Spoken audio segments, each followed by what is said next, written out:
Friends, welcome back to our channel మా ఇంటి రుచులు. నేను మీ స్మార్ట్ విజయ. ఈ రోజు నేను simple and tasty chicken curry అయితే చేసి చూపిస్తాను. నా స్టైల్లో నేను ఎలా చేస్తానో దానికి కావాల్సిన పదార్థాలు తయారీ విధానం చూపిస్తాను. నేను 1 kg చికెన్ అయితే తీసుకున్నానండి. ఇది ముందుగా శుభ్రం చేసుకుని 2-3 సార్లు అయితే శుభ్రం కడిగి కొంచెం ఉప్పు కలిపి అయితే పెట్టాను. పెద్ద సైజు ఒక ఉల్లిపాయను అయితే కట్ చేసి పెట్టుకున్నాను.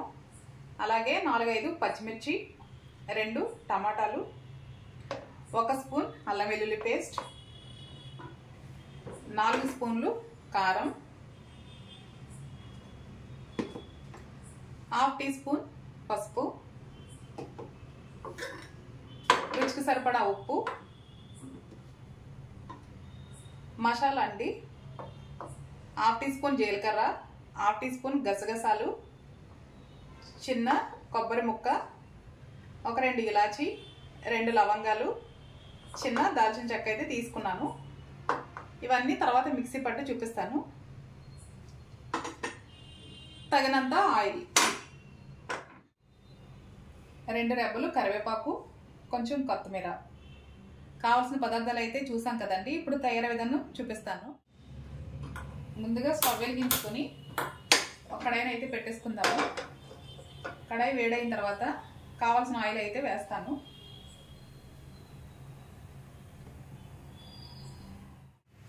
ఇలా ఆయిల్ వేసుకున్న తర్వాత ఒక 2 నిమిషాలు వేడైన తర్వాత ముందుగా కరివేపాకు అయితే వేస్తున్నాను.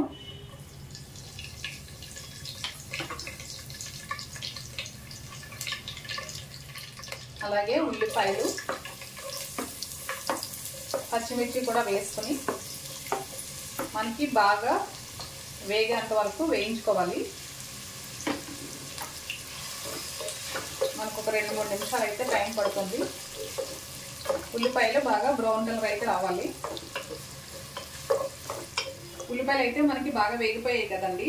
ఇప్పుడు 1 స్పూన్ అల్లం వెల్లుల్లి పేస్ట్ అయితే వేస్తున్నాను. ఇది కూడా ఒక 2 నిమిషాలు పచ్చివాసన పోయేంత వరకు వేయించుకోవాలి.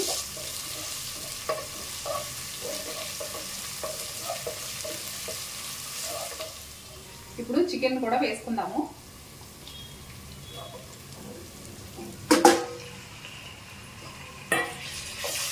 వేసుకొని బాగా కలిపిన తర్వాత ఒక 5 నిమిషాలు మూత పెట్టేసి ఉడికించుకోవాలి.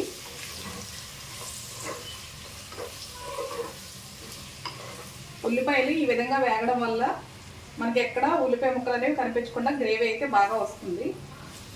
చూసారు కదండి. ఇలా కలుపుకున్న తర్వాత ఒక 5 నిమిషాలు మూత అయితే పెట్టేస్తాను.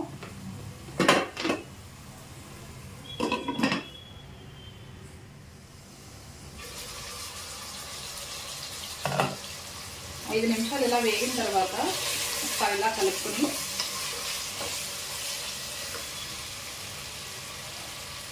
హాఫ్ టీ స్పూన్ పసుపు,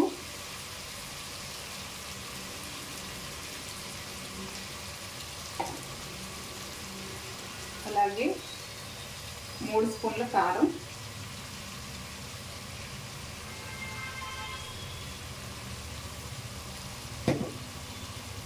ఆల్రెడీ ముందుగా చికెన్లో సాల్ట్ కలిపి పెట్టాను కాబట్టి ఇప్పుడు కొంచెం తక్కువ వేస్తున్నాను. ఇలా వేసుకుని బాగా కలిపి తగినంత వాటర్ అయితే వేసుకుందాము.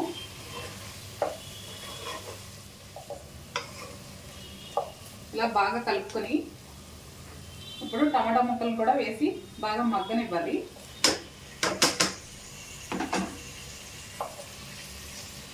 ఇది మగ్గడానికి ఒక 2 నిమిషాలు టైం అయితే పడుతుంది. మనకి టమాటా ముక్కలు కూడా బాగా మగ్గిపోయాయండి. ఇప్పుడు ఒకసారి ఇలా కలుపుకొని తగినంత వాటర్ని అయితే వేసుకుందాము.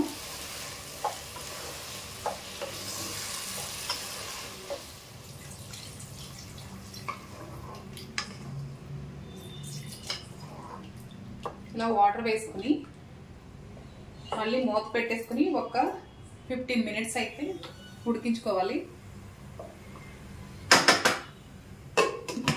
ఈలోపు నేను మసాలా అయితే మిక్సీ పట్టి చూపిస్తాను.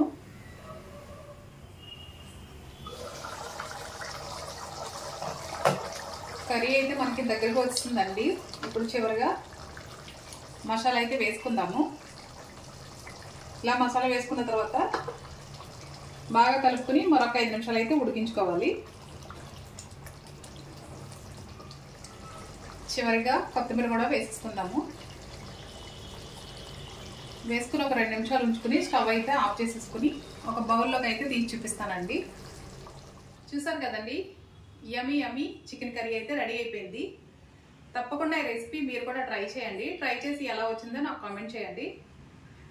అలాగే నచ్చితే లైక్ చేయండి, షేర్ చేయండి. నా ఛానల్ని ఫస్ట్ టైం చూసినట్లయితే సబ్స్క్రైబ్ చేయండి ఫ్రెండ్స్. బాయ్ అండి.